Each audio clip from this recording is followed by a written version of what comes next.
الحمد لله نحمده ونستعينه ونستغفره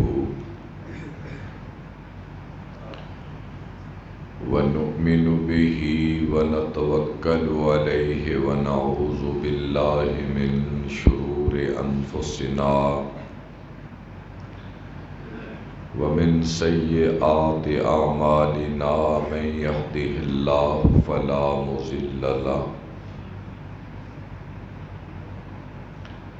ومن يضلل فلا هادي له وأشهد أن لا إله إلا الله وحده لا شريك له وأشهد أن محمدا عبده ورسوله اللهم صل على محمد وعلى آل محمد كما صليت على إبراهيم وعلى آل إبراهيم إنك حميد مجيد اللهم بارك على محمد وعلى آل محمد كما باركت على إبراهيم وعلى آل إبراهيم إنك حميد مجيد أعوذ بالله السميع العليم من الشيطان الرجيم بسم الله الرحمن الرحيم تتجافى جنوبهم عن المضاجع يدعون ربهم خوفا وطمعا ومما رزقناهم ينفقون فلا تعلم نفس ما أخفي لهم من قرة أعين جزاء بما كانوا يعملون وقال النبي صلى الله عليه وسلم يا أبا سفيان والله لتموتن ثم لتحشرن فمحسنكم في الجنة ومسيئكم في النار أو كما قال النبي صلى الله تعالى عليه وآله وسلم وبارك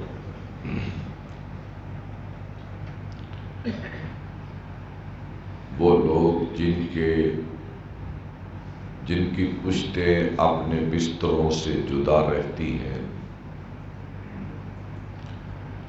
اور اپنے رب کو وہ پکارتے ہیں کبھی اس کے ڈر سے کبھی اس کے شوق میں اور جو ہم نے انہیں دیا ہے اس سے اللہ کی راہ میں وہ خرچ کرتے ہیں اور وہ لوگ جو ایمان لائے اور نیک عمل کیے ان کی مہمانی میرا خدا قیامت کے دن کرے گا اور وہ لوگ جو اللہ کے حکم سے منہ موڑ کر جیے ان کا ٹھکانہ جہنم ہے جب کبھی وہ دوزخ سے نکلنے کی کوشش کریں گے اعیدوا فیہا انہیں واپس دوزخ کے اندر ٹھونس دیا جائے گا وقیل لہم ذوقوا عذاب النار الذی کنتم بہ تکذبون اور انہیں کہا جائے گا چلو بھئی اسی دوزخ کے اندر ہمیشہ ہمیش تمہیں رہنا نبی پاک صلی اللہ علیہ وسلم نے فرمایا یا ابا سفیان اے سفیان کے بیٹے اے ابو سفیان اللہ کی قسم تم ضرور مر جاؤ گے اور پھر تمہیں قیامت کے دن اٹھایا جائے گا اگر تیرے اعمال اچھے ہوئے تو تو جنت میں چلا جائے گا اگر تیرے اعمال برے ہوئے تو تو دوزخ میں پھینک دیا جائے گا ہر قسم کی تعریف اللہ رب العالمین کی ذات ببرکت کے لیے درود و سلام اولین و آخرین کے امام سیدنا و مولانا حضرت محمد صلی اللہ تعالی علیہ تحیت و السلام کی مبارک کرتا ہے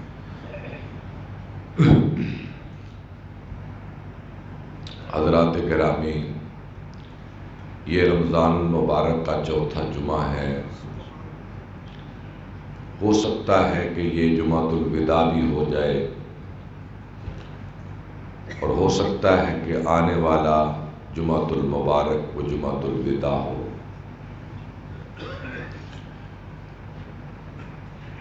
اللہ رب العزت نے اپنی چاہت سے انسان کو پیدا کیا،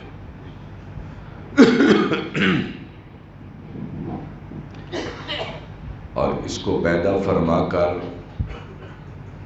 اس کا ایک دشمن بھی پیدا کیا جس کا نام شیطان ہے۔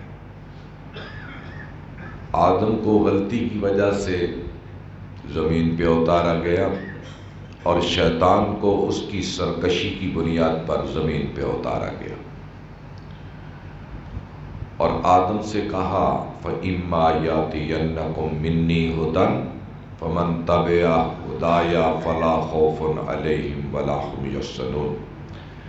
اے آدم، ہم تجھ پہ ہدایت اتاریں گے، جو اس کے پیچھے لگا اسے کوئی غم نہیں، اور جس نے شیطان کی راہ اختیار کی وہ ذلیل ہو گیا۔ آخر دو راستے بنے دنیا میں، ایک حق کا اور ایک باطل کا، ایک شیطان کا ایک رحمان کا، ایک خیر کا ایک شر کا۔ یہ اول سے قیامت تک یہ دو طاقتیں نبرد آزما رہیں گی، اور اللہ نے نبیوں کا ایک سلسلہ بنایا تاکہ وہ بری نوع انسان کو جا کر خیر کے رستے کی وضاحت کر دیں اور شر کا رستہ بھی بتا دیں۔ پھر انسانوں کا اختیار ہے، چاہے خیر کی راہ پہ چلے چاہے شر کی راہ پہ چلے، یہ انسان کے ہاتھ میں اللہ نے دے دیا۔ اب اس خیر کو دنیا پر پھیلانے کے لیے اللہ کے نبی آئے، انہوں نے مارے کھائیں، ہجرتیں کیں، دکھ اٹھائے، مصیبتیں اٹھائیں، تاکہ لِیُحِقَّ الْحَقَّ وَیُبْطِلَ الْبَاطِلَ، حق حق ہو جائے باطل باطل ہو جائے۔ اس کے لیے خون بہائے گئے، گردنیں کٹوائی گئیں، جنازے اٹھائے گئے۔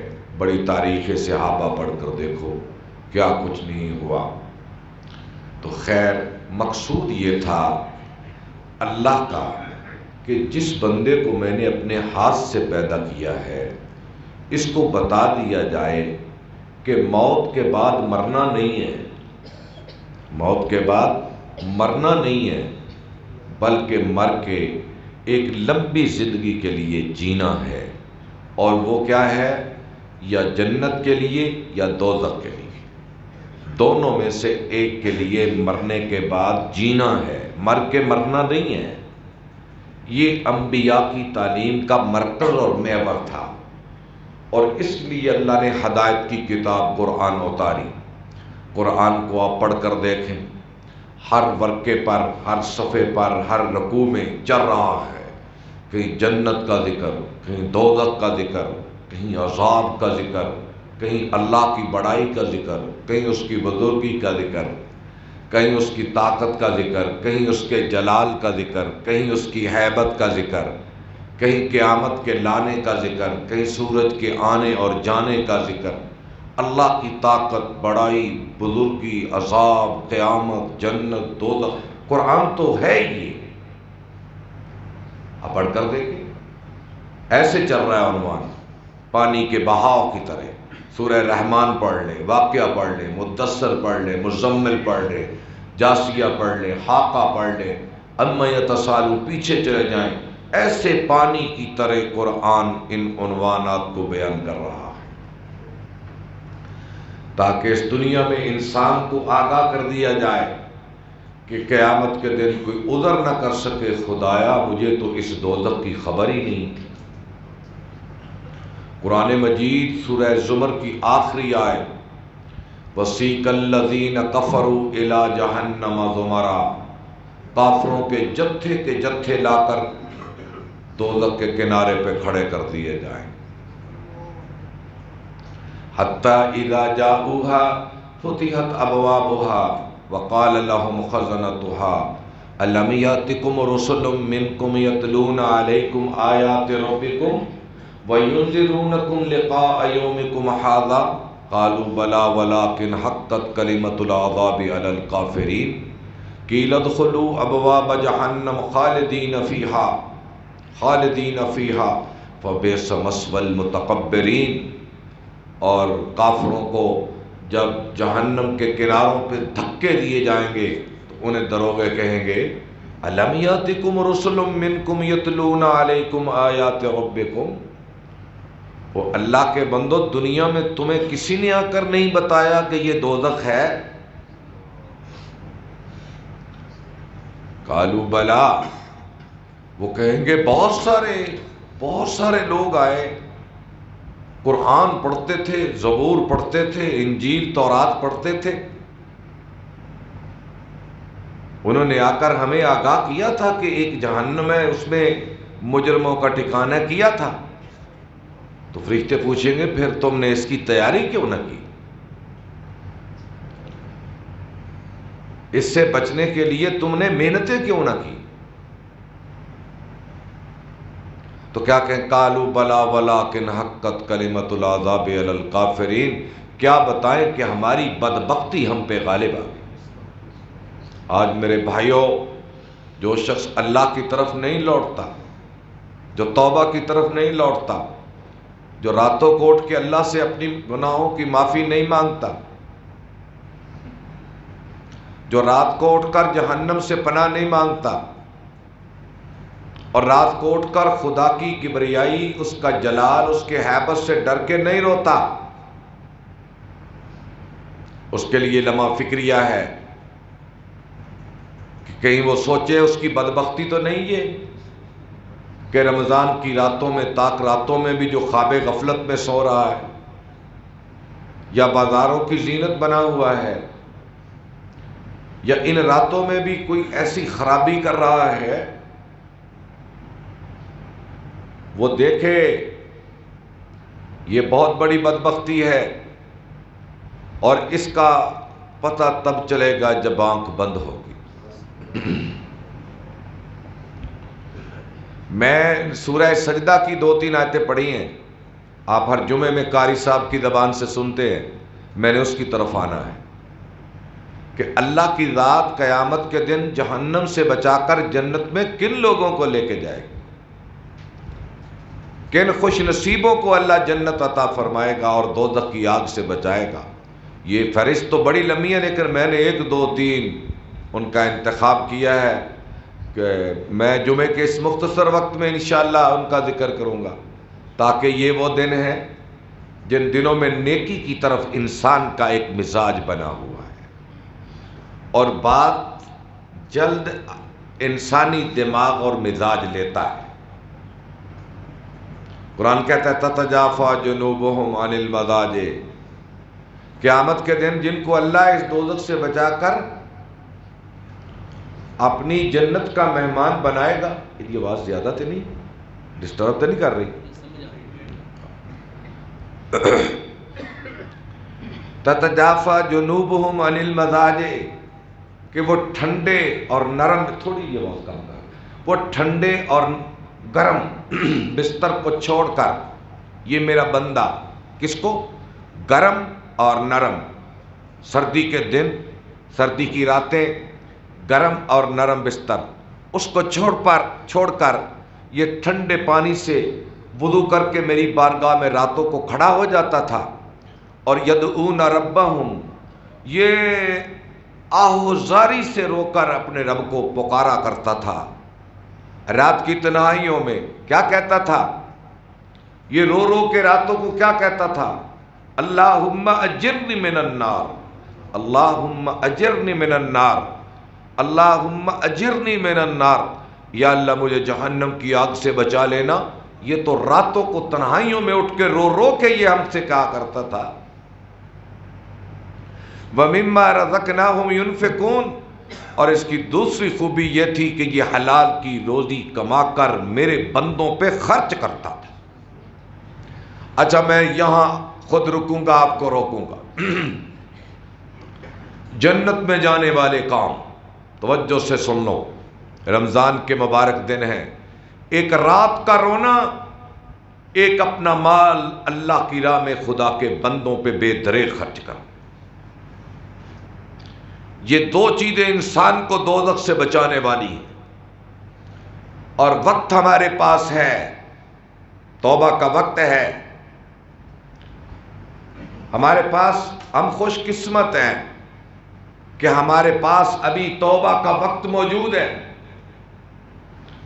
جب آنکھ مند ہو جائے گی، آنکھ مند ہو جائے گی اور موت کا وقت اور توبہ کا وقت ختم ہو جائے گا، اس سے بڑا بدبخت انسان دنیا میں کوئی نہیں.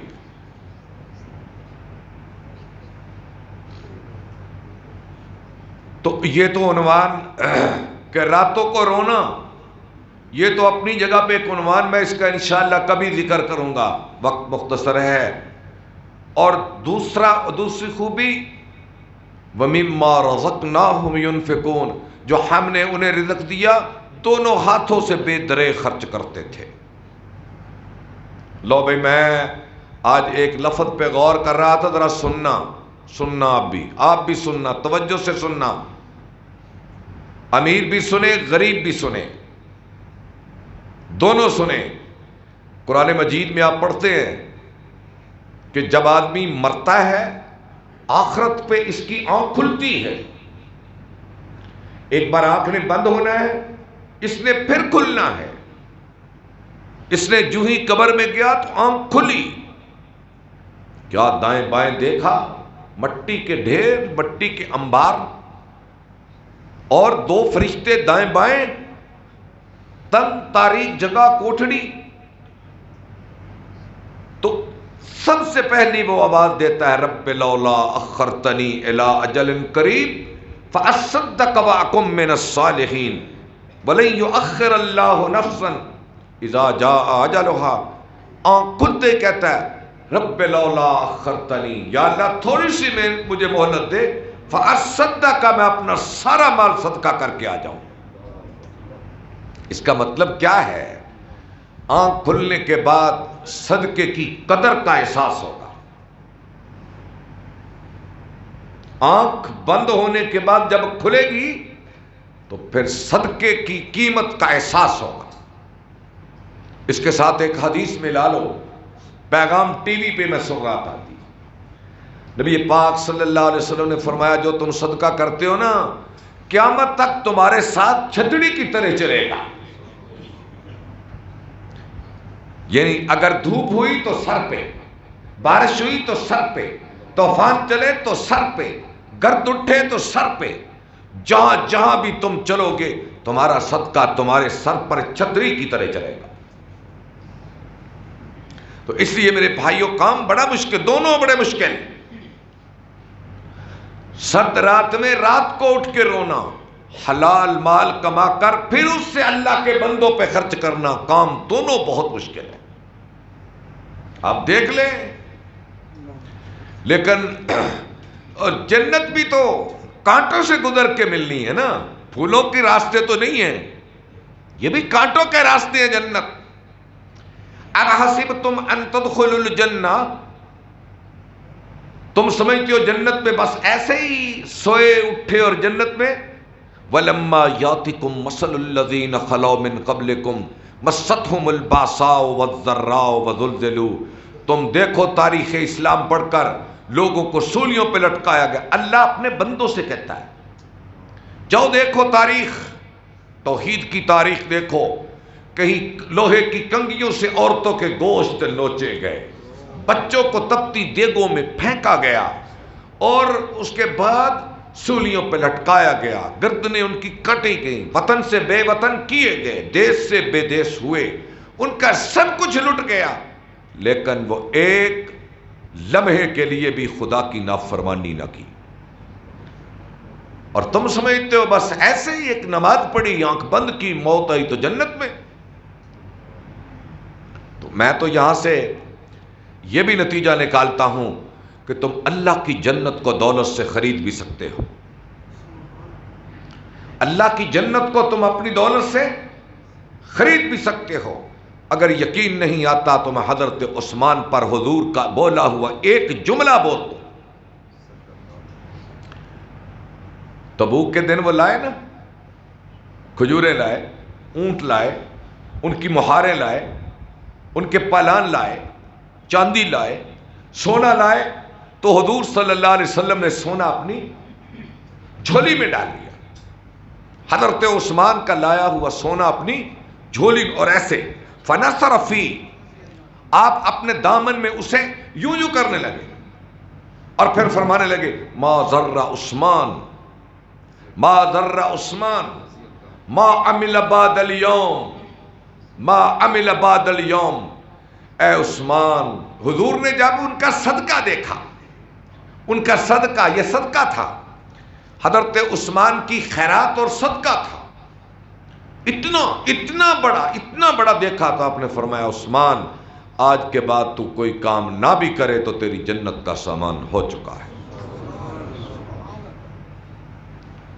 ما ضر عثمان ما عمل بعد اليوم، اے عثمان آج کے بعد تو کوئی نیک کام نہ بھی کرے تو تیری جنت کا سامان ہو چکا ہے. دولت بری چیز نہیں ہے، دولت تو دیکھنا ہے کہ کس کے ہاتھ میں ہے. عثمان کے ہاتھ میں ہو تو جنت کا سامان، ابو جہل کے ہاتھ میں ہو تو دوزخ کا سامان. سخی کے ہاتھ میں ہو تو جنت کا سامان، بخیل کے ہاتھ میں ہو تو دوزخ کا سامان. جناب ابو دہدہ کا واقعہ نہیں سنا آپ نے؟ ایک صحابی ہیں، دہدہ بیٹی ہے، ابو دہدہ، دہدہ کا باپ. آیت اتری من ذا الذی یقرض اللہ قرضا حسنا، بھئی کون اللہ کو قرض حسن دے گا؟ یہ صحابی دوڑتا ہوا آیا، ابو دہدہ، یا رسول اللہ، اللہ کو قرضے کی ویسے ضرورت تو نہیں ہے لیکن پھر بھی وہ کہہ رہا ہے. آپ نے فرمایا میرا اللہ اس لیے تمہیں کہہ رہا ہے تاکہ اس کے بدلے میں تمہیں جنت دے. اللہ نے قرض کیا کرنا ہے؟ یہ تو معافی کے بہانے ہیں نا. اللہ نے قرض کیا کرنا ہے؟ اچھا یا رسول اللہ، اگر میں اللہ کو قرض دوں تو میں اور میری بیٹی، اس کی اولاد صرف اس کی بیٹی تھی، میں، میری بیٹی، کیا اللہ ہمیں جنت دونوں کو دے دے گا؟ ان کا شوق دیکھیں، ان کی انتہائی شوق دیکھیں.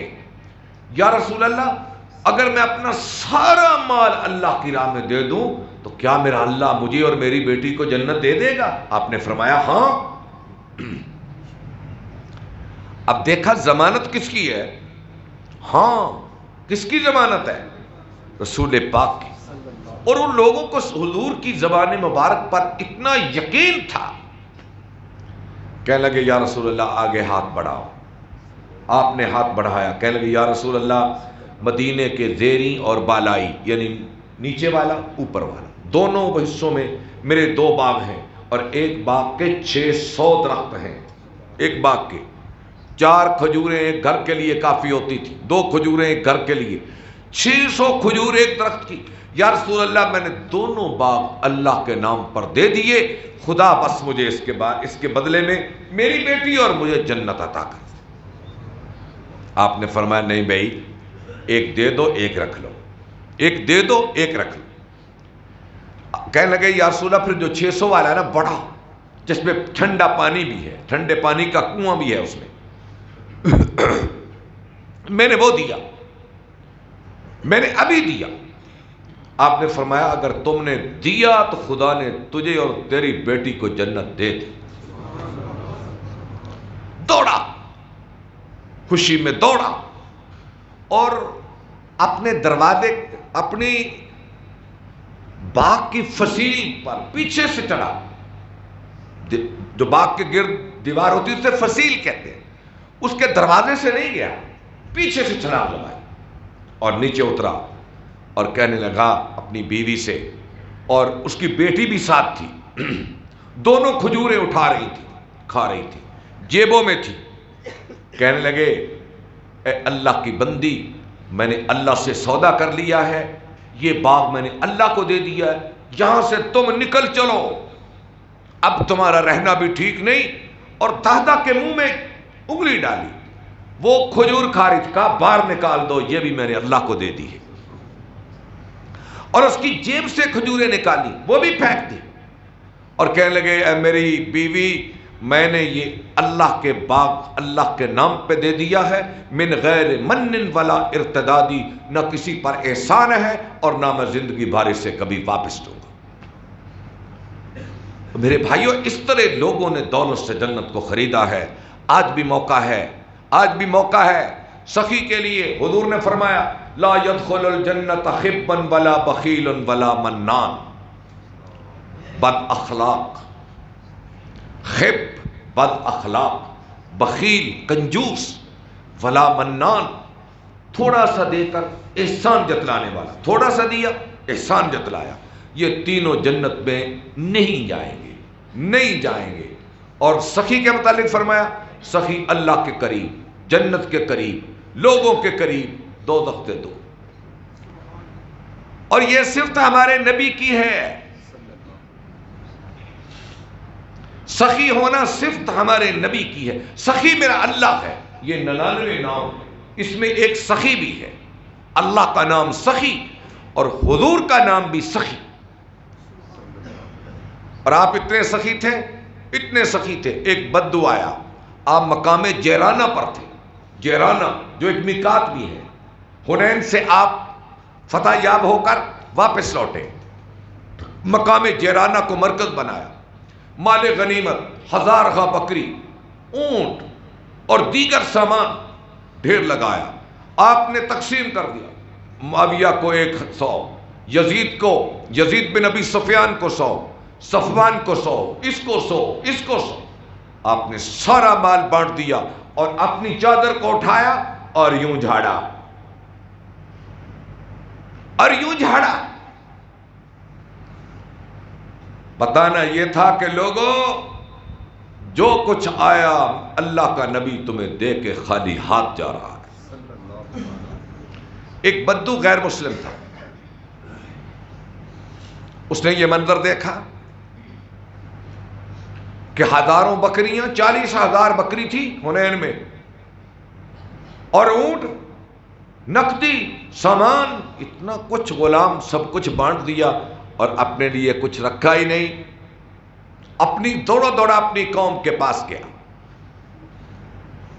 اور جا کر کہنے لگا میری قوم، محمد عربی پر ایمان لے آؤ، محمد عربی پر ایمان لے آؤ، خدا کی قسم وہ اللہ کے بندوں میں ایسے بانٹتا ہے کہ اسے فقر کا ڈر بھی نہیں ہوتا، ایسے بانٹتا ہے کہ جسے فقر کا ڈر تک نہیں ہوتا کہ میں محتاج ہو جاؤں، نہیں، جو آیا۔ ہم ایسے نبی کے امتی ہیں، اس لیے میرے بھائیوں، مال خرچ کرنے سے جنت لو۔ میں ایک حدیث سنا کے آگے چلتا ہوں۔ آپ نے فرمایا ان فی الجنت غرفا، جنت میں بالا خانے ہیں، یرا ظاہرها من باطنها وباطنها من ظاہرها، جس کا اندر باہر سے، جیسے یہ مسجد شیشے ہے نا، اندر سے باہر، باہر سے اندر نظر آ رہا ہے۔ صحابہ نے پوچھا کسے ملے گا؟ آپ نے فرمایا لمن الان الکلام، جس کا بول میٹھا تھا،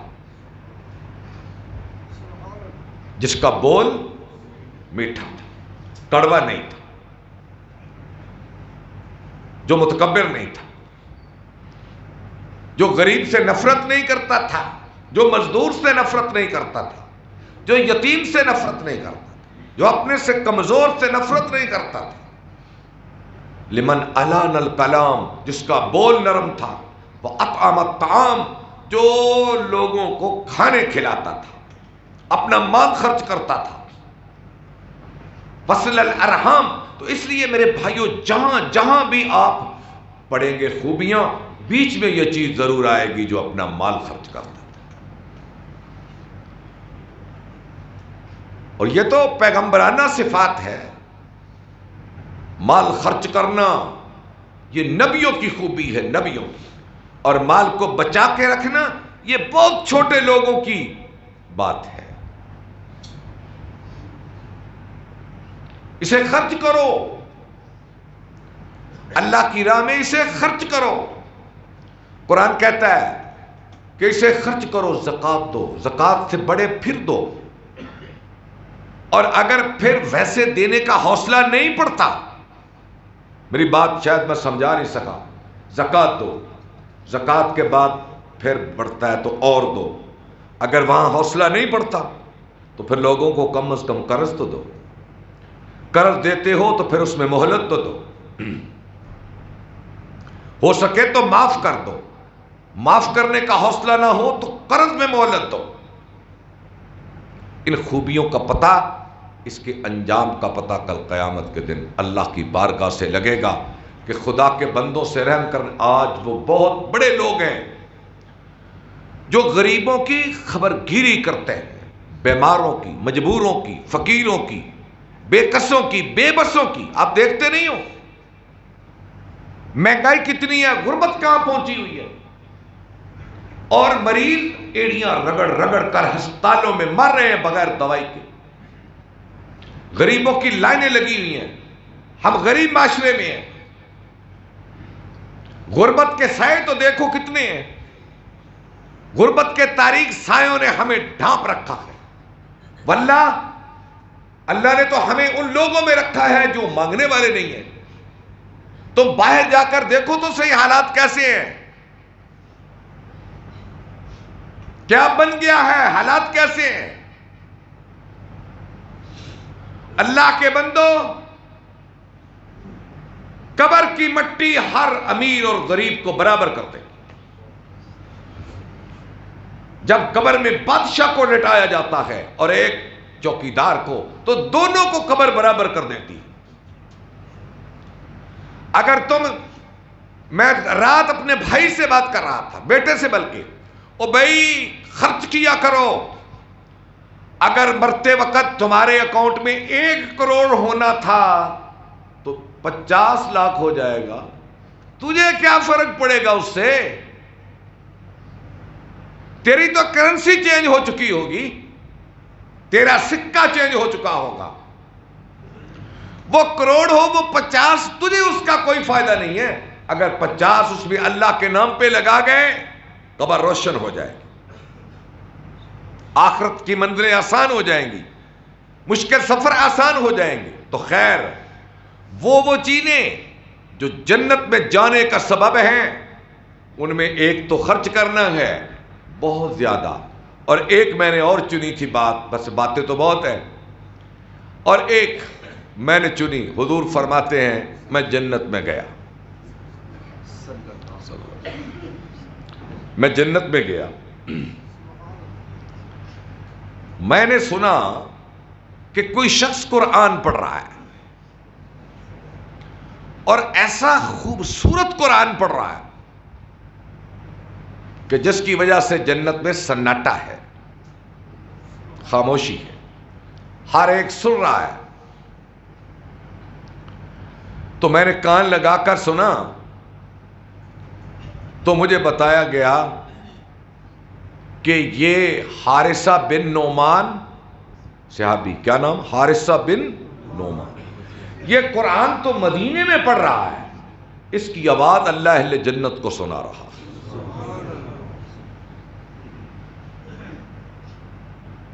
آپ نے کہا بھی حارثہ بن نعمان تو ابھی زندہ ہے، مدینے میں ہے، اور قرآن اس کے پڑھنے کی آواز جنت میں۔ تو جبریل نے جواب دیا کہ یہ عطائے رب جلیل ہے اسے، کہ اس کی آواز اللہ اہل جنت کو سنا رہا ہے۔ حضرت عائشہ ام المومنین رضی اللہ تعالیٰ عنہ وہ عرض گزار ہوئی، یا رسول اللہ، اس میں کون سی ایسی خوبی ہے کہ وہ قرآن مدینے میں بیٹھ کر اپنے گھر میں پڑھے اور اس کے قرآن کی آواز اللہ اہل جنت کو جنت میں سنائے؟ آپ نے فرمایا عائشہ وہ ماں کا بڑا خدمت گزار ہے، عائشہ وہ ماں کا بڑا خدمت گزار ہے۔ پھر آپ نے فرمایا عائشہ نیکی ہو تو ایسی، نیکی ہو تو ایسی، نیکی ہو تو ایسی، کیا مطلب؟ جیسی حارثہ بن نعمان کرتا ہے، بھئی خدمت تو سارے صحابہ کرتے ہوں گے، لیکن اس کی خدمت کچھ منفرد ہوگی. بوڑھی ماں کو سنبھالتا ہوگا. میرے بھائیوں، یہ میں نے واقعہ سنایا ہے، اللہ کے نبی ہے بیچ میں، کوئی لوگ کہانی نہیں ہے، کوئی قصہ نہیں ہے. ماں کی خدمت کرنے والے کیوں اللہ یہ مقام دیتا ہے زندگی میں. تو آج ہمارے معاشرے میں بڑی الٹ چال ہے. مائیں بڑھاپے کی وجہ سے بیمار پڑی ہوئی ہیں، بیٹا بلاتا نہیں، بیٹی بلاتی نہیں. اگر ماں بیٹی کو بلائے تو بیٹی ایسے چیل کی طرح اسے پڑھتی ہے، ایسے ایسے الفاظ بولتی ہے اور ایسے ایسے جملے کستی ہے کہ اس بیچاری کا دل اور توڑ کے رکھ دے. اچھا میں آپ کو ایک بات سناؤں، یاد رکھیں، جو بیٹی اپنی ماں کو نہیں سنبھالتی بڑھاپے میں، وہ بیٹی سن لے کہ وہ بڑھاپے میں اس ماں کی طرح اسے بھی رلنا پڑے گا، اسے بھی اس مصیبت سے دوچار ہونا پڑے گا. اگر کوئی بیٹی کل کو ماں بن کے ذلت سے بچنا چاہتی ہے، بڑھاپے سے، بڑھاپے کی ذلت سے بچنا چاہتی ہے، یا کوئی بیٹا کل بڑھاپے میں آ کر بڑھاپے کی ذلت سے بچنا چاہتا ہے، آج اپنی بوڑھی ماں اور آج اپنے بوڑھے باپ کو سنبھالے، اس کی خدمت کرے، ورنہ مکافات عمل کا یہی تقاضا ہے کہ جیسی کرنی ہے ویسی بھرنی ہے. جو کرو گے سو بھرو گے. میں یہاں ایک مثال، میں کو بڑھ لگانے کے لیے نہیں سنانے لگا آپ کو، میں تو بتانے لگا ہوں کہ مکافات عمل ہے، جیسا کرو گے ویسا بھرو گے. میری جماعت کے کچھ احباب بھی جانتے ہیں، ہم چھوٹے تھے، میں چھوٹا تھا، میری دادی کی عمر تقریباً 100 برس کے قریب تھی، اور ان کا ذہنی توازن ٹھیک نہیں رہا تھا، آخری عمر ان کی بینائی بھی چلی گئی، اور وہ رات کو چارپائی سے اٹھ کر گرتی اور ان کا کوئی نہ کوئی بازو ٹوٹ جاتا. اس ڈر سے ان کے دونوں بیٹے، میرے والد اور میرے چاچا، وہ دونوں رات کو ایک چارپائی ادھر ایک چارپائی ادھر، اور ان کا بازو پکڑ کے رکھتے، اور وہ پاخانہ اور پیشاب بھی بستر پہ کرتی، کوئی ہوش نہیں ان کی، کوئی ہوش نہیں ہوتی تھی ان کو. واللہ اس کمرے میں ہم داخل نہیں ہو سکتے تھے، اتنی بدبو ہوتی تھی. نہیں، دروازہ کھولتے ایک دم. لیکن میرے والد اور میرے چچا 3 سال اس کمرے میں اپنی والدہ کے ارد گرد سوئے، 3 سال. اور پھر میں نے اپنی آنکھوں سے دیکھا کہ وہ اپنے ہاتھوں پہ اٹھاتے اور غسل خانے میں لے جاتے، ان کے کپڑے، ان کی گندگی میرے والد اپنے ہاتھ سے صاف کرتے، ان کے کپڑے بدلتے. اور اس پر گاؤں ہمارا گواہ ہے. اور 3 سال تک میرے والد اور میرے چچا اپنی والدہ کی مسلسل اسی طرح خدمت کرتے رہے کہ وہ دنیا سے چلی گئی. 3 سال تک ان کی گندگی خود اپنے ہاتھوں سے صاف کرتے، ان کے کپڑے بدلتے، ان کا سر دھوتے، اس میں تیل ڈالتے. 100 سال کی والدہ، اور ہم اس کمرے میں اندر نہیں جا سکتے تھے، اتنی بدبو آتی تھی. اور اللہ نے اس کا صلہ میرے والد محترم کو یہ دیا. 86 سال کی عمر میں انہیں فارغ ہوا. بہت سارے احباب جنازے کے لیے گئے. جب انہیں فارغ ہوا تو بالکل ان کے دونوں بازو کام نہیں کرتے تھے، دونوں ٹانگیں بھی نہیں کرتے تھے. تو میرا بڑا بھائی جو پچھلے سال جس نے وفات پائی ہے 60 سال کی عمر، وہ میرے والد کو اٹھاتا، کمبورڈ پہ لے جاتا، وہ حاجت کرتے، اور اپنے ہاتھ سے میرا بھائی اپنے باپ کا استنجا کرتا. یہ ہم نے اپنی آنکھوں سے دیکھا ہے. پھر ہم انہیں اٹھا کر چارپائی پہ لاتے، زبان ٹھیک تھی اور ہمیں دعائیں دیتے، تو میں کہتا یہ تم اپنی ماں کی خدمت کا صلہ پا رہے ہو، تم اپنی ماں کی خدمت کا صلہ پا رہے ہو کہ آج تمہاری اولاد اپنے ہاتھ سے تمہارا استنجا کرتی۔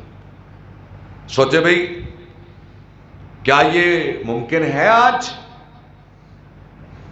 اسے ممکن بنائیں، بیٹیاں اپنی ماں کے لیے، بیٹے اپنے باپ کے لیے یہ ممکن بنائیں۔ فلا تقل لهما اف ولا تنهرهما وقل لهما قولا کریما۔ اور جب وہ بیچارے ہلنے کے قابل نہ تھے تو ان سے زبردستی کوئی لفظ نہ بول۔ اچھا ہم بڑی باتیں کرتے تھے، میری عمر 60 سال ہے، اب کبھی ادھر سے کچھ ہو جاتا ہے، کبھی ادھر سے کچھ ہو جاتا ہے، اب پتہ چل رہا ہے کہ بڑھاپا کدھر ہے، وہ کیا ہے، اور خدا کی کتاب کیا کہتی ہے کہ جب وہ بڑھاپے کو پہنچ جائے تو انہیں اف نہ کہنا، بڑھاپے میں بڑھاپا ہی ہوتا ہے۔ تو اس لیے میرے بھائیوں آج ان کی خدمت کرو۔ یہ رمضان ہے، کوئی عبادت نہیں قبول، کوئی دعا نہیں قبول، کوئی نماز نہیں قبول، کوئی کچھ نہیں قبول اگر تمہارے والدین تم پہ ناراض ہیں۔ انہیں راضی کرو، پھر توبہ کرو، پھر اللہ سے مانگو، پھر دیکھو خدا تمہیں کیسے دیتا۔ خیر آپ نے فرمایا کہ لوگوں والدین تمہاری جنت بھی ہیں، تمہاری جہنم بھی ہے، خدمت کر لو تو جنت، نافرمانی کی تو دوزخ۔ اچھا دوزخ کسی کھیت کا نام ہے؟ کسی کھلے میدان کا نام ہے؟ کسی گلشن باغ و بہار کا نام ہے؟ او خدا کے بندو، نار تیری نار، یہ نار وہ نار نہیں، نار اللہ الموقدہ، یہ اللہ کی جلائی ہوئی آگ ہے۔ نار اللہ الموقدہ التی تطلع علی الافئدہ، جو دلوں کو چڑھ جائے گی، علیہ موصدہ، جو بڑے بڑے میناروں کے اندر خدا نے جسے بند کر کے رکھا ہے۔ دوزخ کوئی مذاق تو نہیں ہے، اور دوزخ میرے بھائیوں کوئی مذاق نہیں ہے۔ ان جہنم کانت مرصادا للطاغین مآبا لابسین فیہا احقابا لا یذوقون فیہا بردا ولا شرابا الا حمیما وغساقا جزاء وفاقا انہم کانوا لا یرجون حسابا۔ وہ تو لہو کی جگہ ہے، وہ تو پیپ کی جگہ ہے، وہ تو جلانے کی جگہ ہے، وہ تو توڑنے کی جگہ ہے، وہ تو انسانی جسموں کو توڑ کے رکھ دے گی۔ کلا لینبذن فی الحطمہ، توڑ کے رکھ دے گی انسانوں کو۔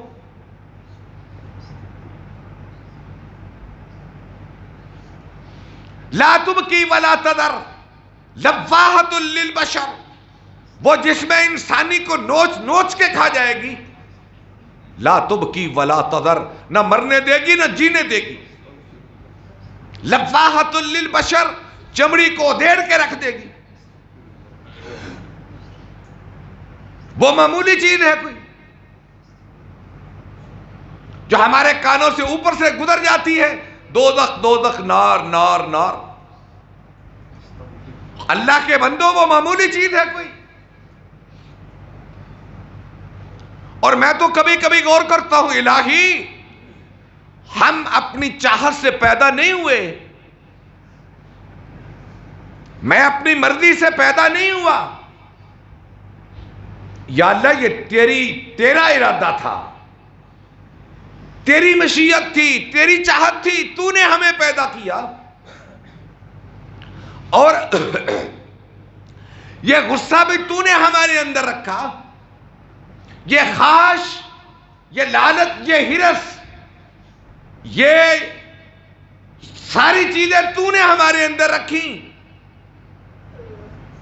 اور پھر اس کے بعد کہا کہ یہ کرنا نہیں ہے، یہ کرنا نہیں ہے، یہ کرنا نہیں ہے۔ اللہ اب تو ہم پھنس گئے، ادھر کو جائیں ادھر کو جائیں کدھر کو جائیں۔ اور تیرے قرآن کو پڑھتے ہیں تو جلال ہی جلال ہے، ہیبت ہی ہیبت ہے، ڈر ہی ڈر ہے، نار ہی نار ہے، دوزخ ہی دوزخ ہے۔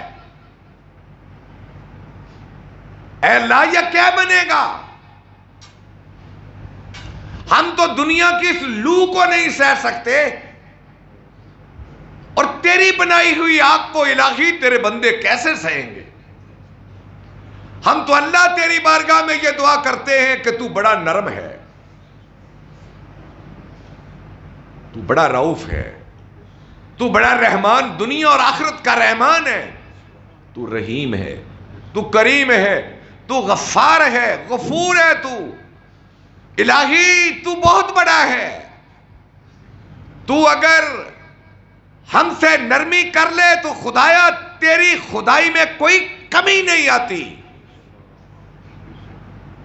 اور اللہ اگر تو ہمیں دوزخ میں پھینک دے تو تیری خدائی اس سے بڑھتی نہیں ہے۔ یا اللہ تو اتنا نرم ہے کہ تیرے مقابلے میں فرعون کھڑا ہوا اور اس نے کہا انا ربکم الاعلی، تیری الوہیت کی غیرت کو پکار للکار رہا تھا، اس نے کہا انا ربکم الاعلی۔ تو یا اللہ تو نے جب موسیٰ کو اس کی طرف بھیجا، ہارون کو علیہ السلام، تو تو نے کہا تھا اے موسیٰ ہارون فقولا لہ قولا لینا لعلہ یتذکر او یخشی۔ اے میرے ہارون و موسیٰ، اگرچہ اس نے کہا ہے کہ میں رب ہوں، لیکن ان سے ذرا نرمی سے بات کرنا، لعلہ یتذکر او یخشی، شاید اپنی بغاوت سے باز آ جائے۔ اللہ تو اپنے دشمنوں کے ساتھ جو انا ربکم الاعلی کہہ نرمی کرتا ہے، خدایا ہم تو وہ ہیں جو سجدوں میں سبحان ربی الاعلی کہتے ہیں، ہم تو سجدوں میں سبحان ربی الاعلی کہتے ہیں۔ اے اللہ ہمارے ساتھ نرمی کرنا، اے اللہ ہمارے ساتھ نرمی کرنا، ہم تیرے حبیب کی امت ہیں، تجھ سے راتوں کو بھی مانگتے ہیں، دن کو بھی مانگتے ہیں، اور اپنی بساط کے مطابق اپنا مال بھی تیری بارگاہ میں پیش کرتے ہیں۔ اس کے باوجود یا اللہ اگر ہم ٹیڑے جا رہے ہیں تو ہمیں سیدھا کر دے، اگر ہم الجھے ہوئے ہیں تو ہمیں سلجھا دے، ہم غلط راہ پر ہیں تو ہمیں صراط مستقیم پہ لے آ۔ یا اللہ اگر ہماری فکر الجھی ہوئی خراب ہے تو ہمیں سیدھی فکر پہ لے آ۔ یا اللہ انجام کار تیرے ہاتھ میں ہے، اے اللہ دنیا کی ذلتوں اور آخرت کے عذابوں سے ہمیں محفوظ فرمانا۔ وآخر دعوانا ان الحمدللہ۔